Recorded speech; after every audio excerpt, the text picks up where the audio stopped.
मानगोनां अनिल कुमार ब्रह्म सारनि बे राजा इरागदाव मोनसे दुखुथिया आखु लिरथिया सानसेयारि बड'सा खौरांलाइनि दिनैनि थामहिनबा 2 जानुवारिनि बिसानाव ओंखारदों।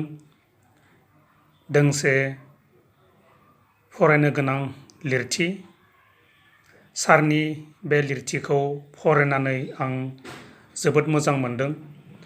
फिन बुंफिनदों दि मानगोनां अनिल कुमार ब्रह्म सारनि बे राजा इरागदाव मोनसे दुखुथिया आखु लिरथिया सानसेयारि बड'सा खौरांलाइनि दिनैनि थामहिनबा 2 जानुवारिनि बिसानाव सेबखांजादों।